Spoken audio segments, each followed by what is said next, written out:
Audio Elements. They are 3 plugins that all have specific jobs dealing in stereo widening and spectral panning and mono filtering, high pass filtering, making things mono in the low end called Monofilter. And what they do is they give you controls, the sort of the essential controls, the ones that really matter, so you can quickly get a result and move on. And of course, the result sounds really good.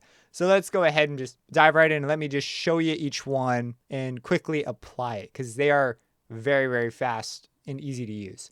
So here I've got this track. It's called Fruit Kiss. I produced it with a guitarist named David Schultz, and it's sort of this guitar session that we stitched together, just having fun chopping up a guitar.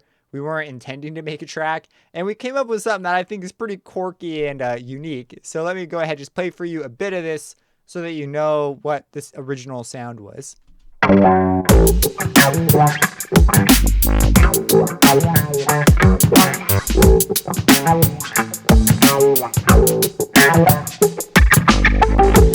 Yeah, so kind of a cool vibe going on there. So what we're going to do is we're going to look at this guitar and we're going to change its stereo placement. We could definitely move it around. And something you might notice is there's a lot of guitar chops here, like all over the place. So we're only going to affect some of these, which will make other ones stick out differently. So it will add a little bit of contrast to what's going on here.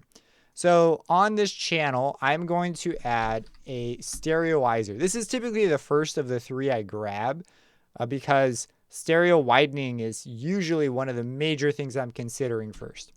So what this plugin does is it's got essentially one gigantic control. It makes your sound wider. If you set this to 0%, it will leave your sound unaffected. It'll be the same sound. If you bring it below that, it'll begin to narrow the sound until you're mono. So this right here would be mono. If we go ahead and solo this real quick.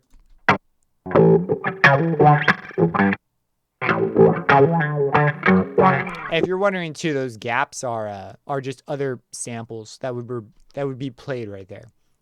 It's not the plugin. It's the actual track. There are other parts of the track. So okay, that's mono. Let's go ahead. Let's bring it up to where it was initially. So 1%. That's pretty close. You see the image is very, very narrow. So what we're going to do now is we're going to go ahead and we're going to pump this up. And in fact, I'll do it while it's playing. So not very much. It's already significantly wider.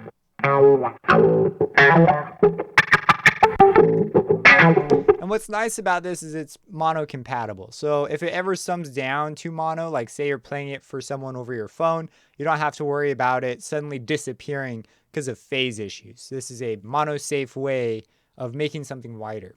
So if we go ahead and place this in the mix now, because that's right, that's what's going to matter. Go ahead and set this down here to a low amount.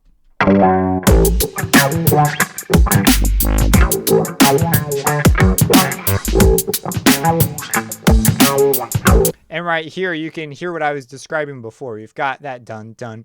That's actually 2 separate samples. So one of those samples is being unaffected, so it sounds like it's closer because it's more narrow, because you saw how the shape was before. And then we've got this much wider version that leaves a lot more room for things like the drums to do their job. And we get this dun dun, like it's almost like we stepped forward and then came back. Right there. Just some nice touches like that. So very, very nice. Let's do a bypass real quick so you can hear it without it. We'll start at measure 14.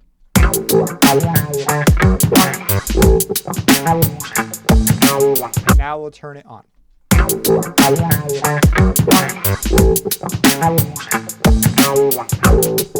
And that is Stereoizer. So very, very fast, easy to use. You get a really nice result. So let's go ahead and move over to the Stereoplacer, if I recall. Yeah, Stereoplacer. And sometimes I call it Stereo Panner. It throws me off the placer word. So what this is it's spectral panning. So it sounds kind of like a ghost. It's a spectral. Anyways, so we've got the ability to place these 2 nodes. So you can see we can place them high or low. And what they do is they will pan the spectrum that way. So this is the left, and then we've got here the right. And I could come over here to the left and, place this higher and say, hey, I want this high end to be panned left, and I want this low end to be panned right. So normally, right, when you pan the whole sound. Well, here you have the ability to pan parts of the sound. I can tell you right now, even though these moves look small, this is going to be pretty aggressive. But let's hear it, just so you know. Let's bypass it. So this is before.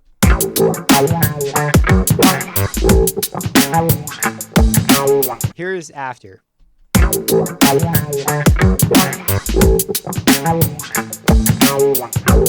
So you can see, if you're wearing headphones over the phone, by the way, this is probably going to be pretty much lost on you. But it'll just sound like it's mono, right? But if you're wearing headphones, it's extremely like, oh, so it's very, very aggressive. So what we're going to do is we're going to back this way off. We're going to bring the right up a bit. And just a smidge. We don't need a whole lot here. We just need a tiny bit. And there are presets up here that you can go through and experiment with.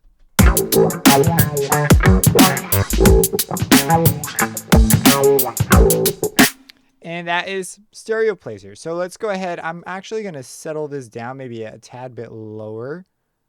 And because there's a little bit more going on over there.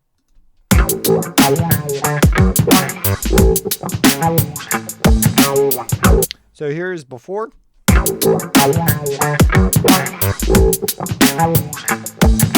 And here's after.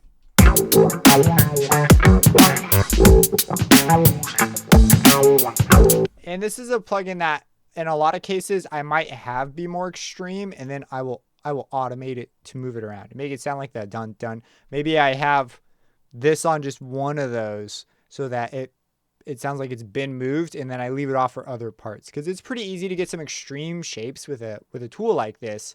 But a lot of times you only want that effect for just like a split second. Other times, you might use this for just general panning. It's up to you. But that's a lot of times how I usually employ something like this. And let's go ahead and dive over to the last one. Now, the last tool is Monofilter. Monofilter is going to be great for something like the drum bus. So here's some drums. Let's go ahead. Let's solo it properly here. Cool. So what we're going to do is we're going to grab the Elements Monofilter.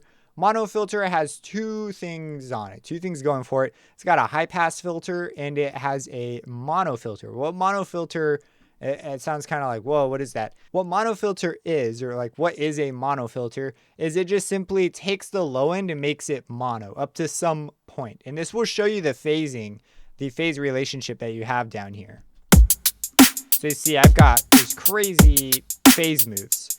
Now, a lot of my bass is super transient, so it's actually not going to be all that big of an issue. But on other tracks with gigantic subs that are going through, this could be a serious problem, because if you go to a club and you've got, mono incompatible, mono issues, phase issues with the low end, what's going to end up happening is you end up with a total mess, because you've got two gigantic speakers, drivers, pushing out sound with different phase, and you're just going to get this acoustic blob in the middle. It's not going to sound so good. Or if you were to mono a lot of this out, a lot of that issue is just going to go away. So what we're going to do here is I'll just show you. We'll just go ahead and we'll dial this up. If you go all the way, you can actually get the whole thing, but that's a little much.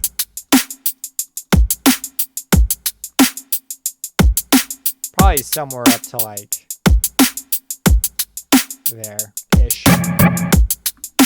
And we also have a high pass filter. Now, the high pass filter isn't like the most visual thing in the world, but it's very, very audible. So it's just this dot here. You can see high pass filter cut off. And as we bring this up, it'll begin to cut off more. And it's not displayed like your traditional high pass filter. Like you don't see like a curve anywhere. You just have to use your ears, which honestly, it's a better way of doing it anyways. So let's just go ahead. Let's hear this as we dial it up. I typically will set this somewhere a little bit above 30 hertz. But let's just do that. Or you might leave this alone and leave this for like your master chain. It's up to you where you want to put this.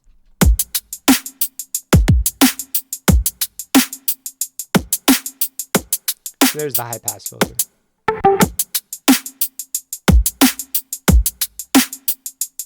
So again, in this particular track, not too much of an issue. I don't have the kick is really the only bass element around, and so it can eat the low end all at once. So there's no fighting for anything else in the mix, which is part of the reason why the drums work the way they do. There is this bass sound that moves in and out, but it's not really contesting with the kick for anything.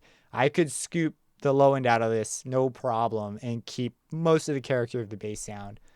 So there's some give and take you could do there if you want, but it's not a difficult thing to put these two things together. They're not fighting very much. In a very busy mix, this move will become more and more important. But that is the three of them. So that's Monofilter, Stereoplacer, and Stereoizer. You can open them up, get them going really quick, and just move on. You can focus on actually writing the track. And it's also very nice when you're being creative and you just want to hear like a ballpark idea of what this is going to sound like when you have everything put together. And then you can get more specific with the moves. So very, very nice sort of one knob approaches to some very common things you want to do. If you have any questions about this, feel free to let me know. Subscribe and hit that bell icon for future videos. And have a blessed day.